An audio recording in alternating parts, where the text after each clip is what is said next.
మానవుడు తన కర్మలను అనుభవించడానికి భూమిపై జన్మిస్తాడు. తాను ఈ జన్మలో అనుభవిస్తున్న ఆనందం, సంపద అంతా తన గత జన్మల ఫలితమని తనకు తెలియదు.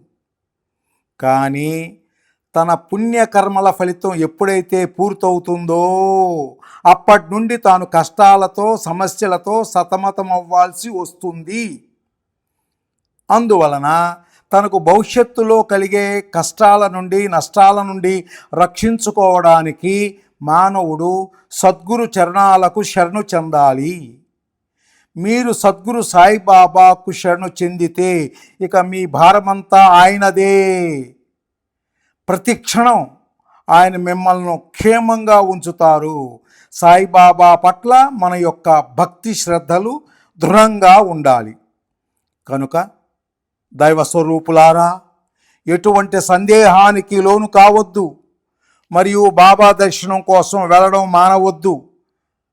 మనము ఒకసారి మన మనసెరిగే పరమ దయాళువు అయిన బాబా దర్శనానికి వెళ్ళినట్లయితే